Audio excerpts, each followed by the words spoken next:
Friends கூட இருக்கும்போது தான் நம்ம ரொம்ப சந்தோஷமாவும் நம்ம நம்மளாவும் இருந்திருப்போம். ஆனா அப்படிப்பட்ட ஃப்ரெண்ட்ஸ் கூட நம்மளால லைஃப் லாங் கனெக்டடா இருக்க முடியுமான்னு கேட்டா கொஞ்சம் சந்தேகம் தான். அதுலயும் குறிப்பா பெண்களுக்கு வாழ்க்கையில ஒரு ஸ்டேஜுக்கு அப்புறம் ஃப்ரெண்ட்ஷிப் எல்லாம் ரொம்ப தூரமா போயிடும். ஆனா ஆண்களுக்கு அப்படி இல்ல.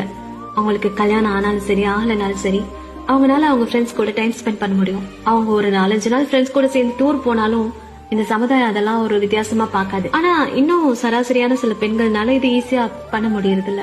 இன்னைக்கும் நிறைய ஆண்கள் தன்னோட மனைவியோ காதலியோ தன்னோட ஃப்ரெண்ட்ஸ் கிட்ட பேசுறதுக்கு நிறைய ரெஸ்ட்ரிக்ஷன்ஸ் போடுறாங்க. நம்ம லைஃப்ல எல்லா விஷயத்தையும் நம்ம குடும்பத்துல இருக்கவங்க கிட்ட சொல்லிட முடியாது. நம்ம சுக துக்கங்களை பகிர்ந்துக்கிறதுக்கும் நம்ம சந்தோஷமா சிரிச்சு பேசுறதுக்கும் நம்மளுக்கு தெரியாத விஷயங்கள்ல ஆலோசனை கேட்கறதுக்கும் ஒரு நல்ல நட்பு வட்டமும் ரொம்ப அவசியம்.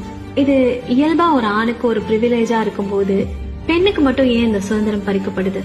இத பத்தி நீங்க என்ன நினைக்கிறீங்க அப்படிங்கறத கமெண்ட்ஸ்ல சொல்லுங்க.